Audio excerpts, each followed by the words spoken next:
What's up guys, Austin Keene here, and in this video, I'm gonna teach you how to monkey crawl drop and side slip out to wave.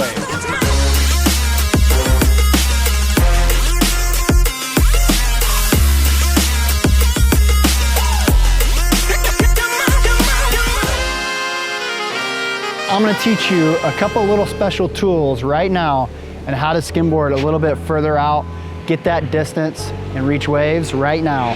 Two things that are cool little special tools and techniques you can use that you've probably seen me use in almost all of my videos, or you've probably seen basically anybody else who's an experienced skimboarder use.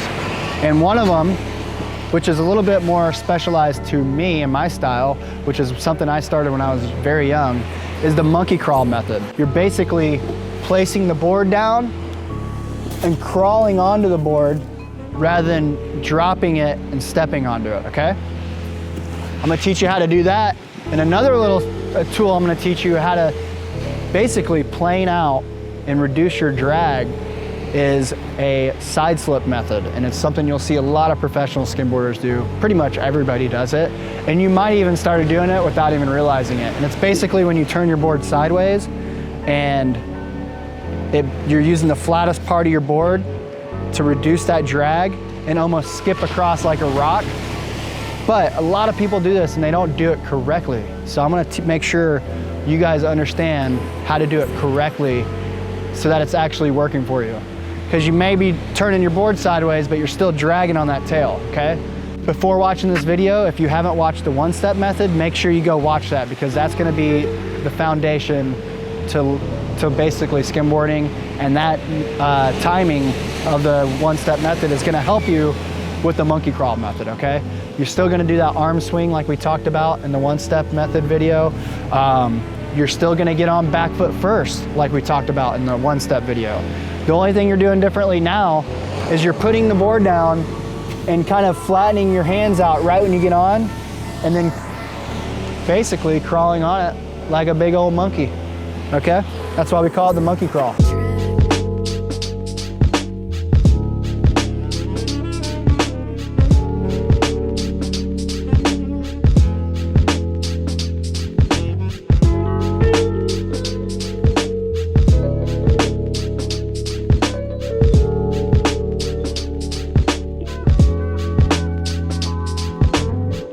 One thing that's gonna make it way easier is monkey crawling into water, okay?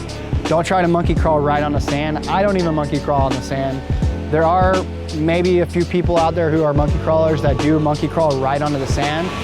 But the reason that monkey crawling into the water is actually way easier, especially for learning, than doing it on the sand, is that if you monkey crawl into, like, say, knee-deep water, you're only putting the board down this far, okay? So if you're gonna monkey crawl in the dry sand, you're going all the way down here. You're almost like not getting that momentum of why the monkey crawl, the reason the monkey crawl is so good is you can kind of lunge your weight into the water and lunge all your momentum onto the board in one nice fluid motion.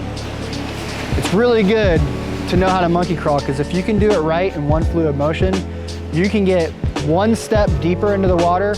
You can basically just blast all your momentum onto the board and out to the wave. And it's an awesome tool, especially for water drops. It's actually a nice security tool too. If it's a little windy, or if the waves, the water rushing up has a little bit of foam or choppiness into it, it just feels really secure to be able to hold your board the whole way down and know that's not gonna skip or anything like that. If you can do it in about just over a wave, so right as the waves come in, you're dropping it right on top of that wave after it broke. You're only putting the board down this far, and then you're stepping onto it back foot first. Now, if we pretend like this is, say, 2 feet of water, right as a wave rushed up, I'm throwing it right down on top of it. See how I flatten my hands right as I put it down? Boom, flatten my hands, back foot, front foot, and I'm pretty much glued, set up for success, ready to side slip out to a wave. Didn't lose an ounce of energy, just transferred all my momentum right onto the board. So super, super awesome tool. I'm actually very fortunate I started doing this as a kid. Definitely a great tool to help you get out further the waves and reach waves and get that extra, you wanna get that extra boost, lunge that extra momentum onto the board.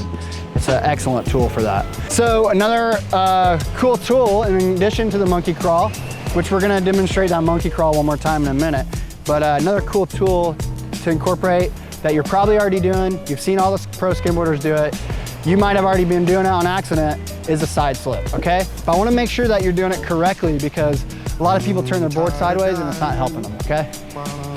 One thing you always wanna do, full commitment. It's like dropping it on a quarter pipe. When you're gonna run for that wave, you got full commitment, always be engaged.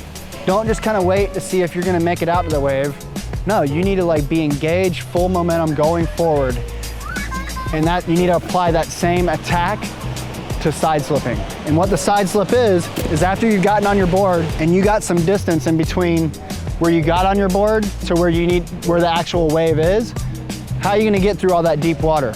Well, if you just stay like this and not move, your back foot is probably gonna cause the board to drag, and drag is not good, okay? We wanna reduce as much drag as possible. We wanna try to conserve as much momentum as possible. So what we're gonna do is we're gonna side slip out to the wave and maybe even slide your foot up a little bit so that you're using the flattest part of your board, okay? So your board has a little bit of nose rocker and it might, depending on what you have a little bit of tail rocker.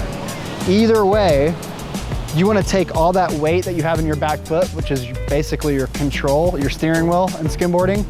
You wanna slide it up a little bit so you're in a nice flat area on your board and you're reducing your drag, okay? And you wanna make sure that, and I even still perfect my side slip to this day. With all these years of experience, I'm still perfecting my side slip, and I'll even catch myself being a little heavy on my heels. And the reason I found that out was looking at a photo of myself side slipping super far out to a wave, and I was trying my best to conserve my momentum. However, I looked at the photo and I could see there's a little bit more drag on the heel side of the board. That's kind of playing it safe, and if the water is a little bit choppy, you're kind of keeping the front edge from catching, which is okay.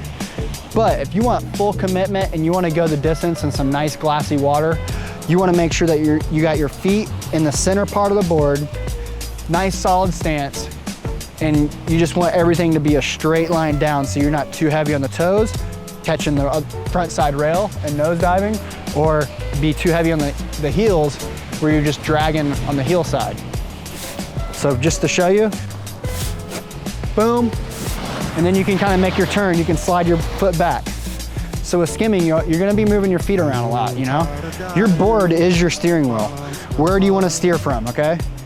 The most ideal stance is probably right here. If you weren't gonna move at all, you're gonna be glued to your board, this is gonna be your ideal stance. Nice, solid, engaged core. Want your balance going all the way down. You could even side slip in the stance. And I'm sure I have done it a lot of times if it's a nice short side slip. So if you're only side slipping maybe, 3 to 5 yards, then you could probably just be like this. See how I naturally am almost leaning my weight on the front, more on the front foot because it's in the center of the board, trying to take off the flex of the back to reduce that drag. So I'm kind of like this. So if I was gonna side slip, if I kept my foot there, I'd still make sure that my weight was kind of in this area of the board. What I do when I look at a wave and I kind of have a feeling that it's gonna be a deep water start for a monkey crawl, I kind of move my hand up here to more like 10 and 5. So instead of here, what I would do for a sand drop, a one step, I kind of move my hand 10 and 5 like this. And you can kind of do that as you're running. I can kind of just slide your hands like this, kind of do a little of that. So you're running. Oh, I'm gonna monkey crawl instead of one step. Boom, slide my hands to 10 and 5 instead of 9 and 5. So boom, 10 and 4. Let's say 10 and 4. 10 and 4 instead of 9 and 5. Boom, running, lunging my weight, back foot first. This leg is just throwing all my momentum forward onto the board, full commitment. Front foot comes up. Now you're set up. You wanna make sure that you got your stance solid, back is straight, maybe side slip out to the wave. This thing's coming up. It's a beautiful glassy wall. Nothing's gonna stop you. You got fast water. You just lunged all your momentum out of the wave. Come around for a backside wrap. Whoop-ah! You're getting barreled, you're coming out of the barrel, the lift's coming, you do a shove it, you keep going, and you're going, the sand's coming near, you do another shove it, and everybody's freaking out, and you come up to the shore, and you're just like, ah! That was the best wave ever. All because you took the time to watch my video on how to monkey crawl. You're welcome. Like, subscribe, comment, tell your friends, and check out the other videos on how to skimboard in the link below.